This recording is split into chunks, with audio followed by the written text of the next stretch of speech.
afternoon, I am here going to make a rhubarb pie for a client. It is vegan, but it is not necessarily healthy, but it is a pie and it's a great summer treat to take if you guys are going to a barbecue or any festive activities this summer. So this might be a great option. Rhubarb is in season right now. It is June, so it is a spring fruit vegetable, so it is in season during the spring. So here we are. We're going to go ahead and make our vegan crust right now.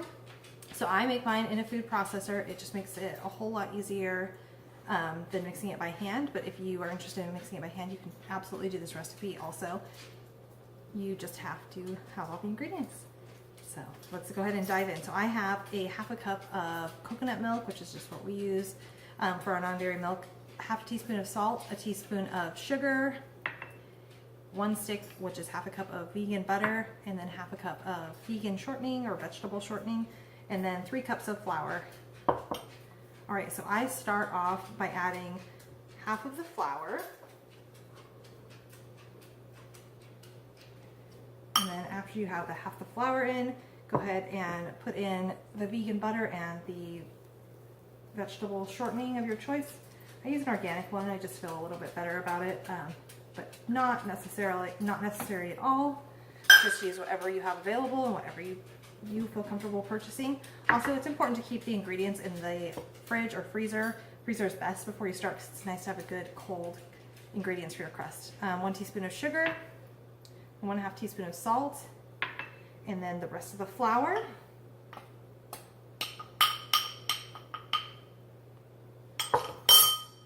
And then in your food processor, you're just going to pulse these ingredients together. I am reserving my liquids so I can start adding these in on towards the end.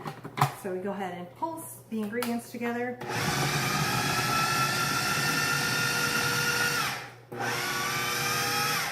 And then start adding the non-dairy milk.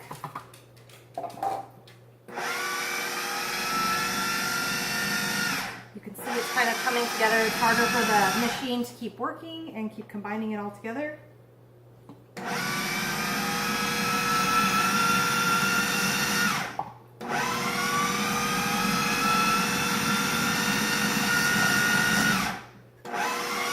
If your dough does not start forming a ball, then you can go ahead and add some cold, like ice cold water and just to keep it kind of clumped together.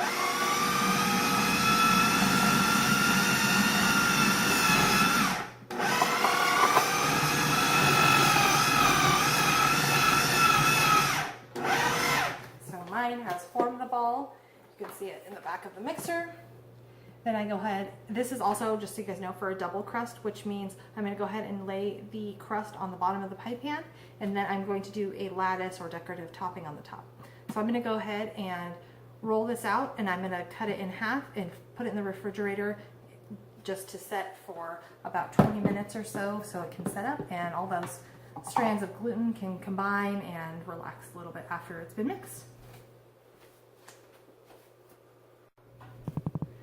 All right, so now for the pie filling. And sorry if you hear anything in the background. I do have 2 kiddos, a 4-year-old and a 1-year-old. The 1-year-old's snacking and the 4-year-old's playing. So to our bowl, we're going to add the 3.5 cups of rhubarb.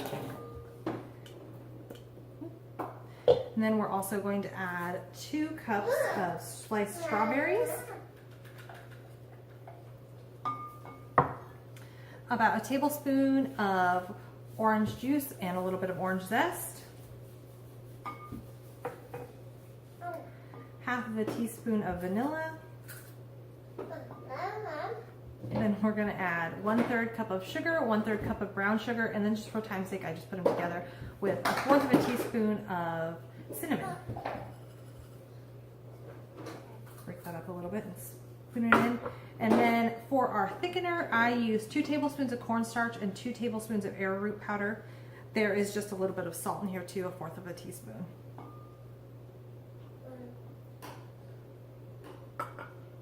And then you're just going to mix it all together until it's combined and all the fruit and the rhubarb, which is also actually a vegetable, is combined. And then you're going to let it rest for a few minutes while you roll out your doughs. It's important to let it rest just because a lot of the thickeners agents are going to get moistened by the orange juice, and then also the fruits and vegetables will start letting out their natural juices, and that will combine together to make a kind of like a gelatinous thickening agent. So when you bake it, the heat of the oven will thicken the cornstarch and the arrowroot powder, and also some of the natural pectins in the fruit and veggies. So I'll just call it fruit from now on, because I feel like a veggie pie just sounds funny unless it's savory. But obviously we love fruit and veggies in all of our different concoctions. So this is kind of what it looks like combined. I'm going to go ahead and let that set for a few minutes while I roll out the pie crust, and we will go on to the next stage of our pies. Okay, so for my top crust, I just went ahead and rolled it out.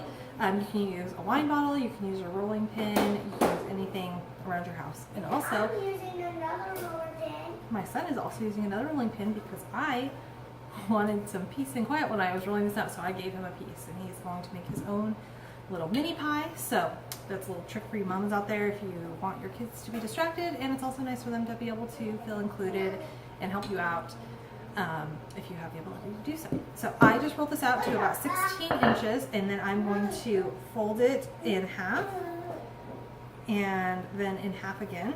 And it's also okay that it's not in a circle, because it's kind of mine's kind of an oblong shape, but no big deal. And then you're just going to set it in your pie plate and overlap it, pressing a little bit and lifting the sides so you can fit it into your pie plate. And then you are just going to take a paring knife and loosely cut around the sides.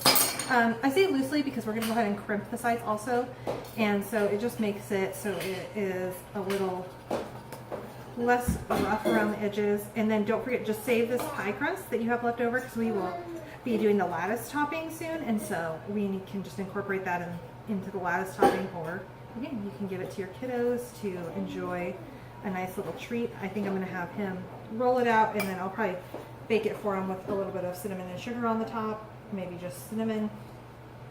Okay, so then you have a pie crust that is pretty basic. What I do is, it's like the thumb, and you pinch your fingers together, and then you add your finger from your other side, and you just push and create kind of a crimped design around on the top edge. And then it's very important, we're going to blind bake this after, which is basically just baking the crust. Instead of baking it with the filling in it, you're going to bake the crust, the bottom crust, so it makes sure that it has time to bake and set up before you add the liquids in. Kind of like almost makes a barrier so the pie doesn't just wet and soggy on the bottom, because no one wants their pie to be wet and soggy. And so I'm going to put it in the fridge for about 10 more minutes, let it cool off again, and then I would say most people might have this, I don't know if most people do or not, is dry. I use dry beans, and I line it with tin foil. I put dry beans in it so the sides don't collapse in. They make pie weights that you can use the same thing, or you can just use nothing if you're not really concerned about it holding its shape as much. So yeah, so this is what my pie looks like after I've fluted the edges, and now it's going to go in the fridge, and I'm going to take the rest of the dough and add it to the lattice top.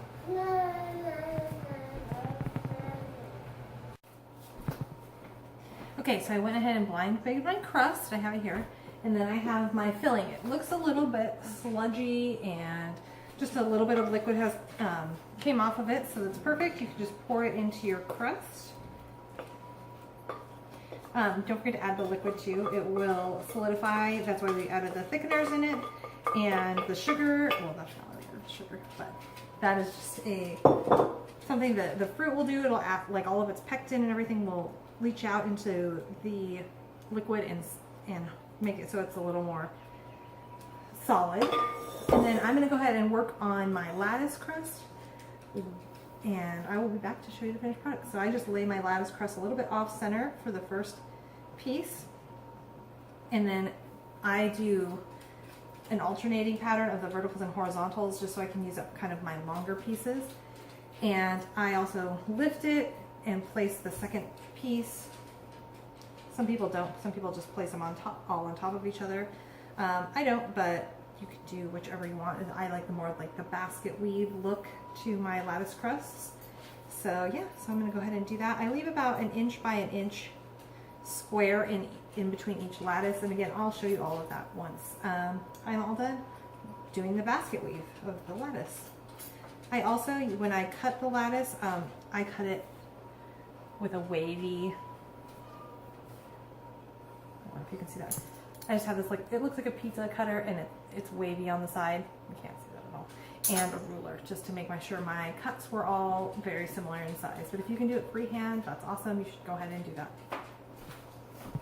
Okay, so I did a larger lattice and then sprinkled it with some turbinado sugar. Not a necessary step. I just wanted to have a little bit of extra crunch on the top.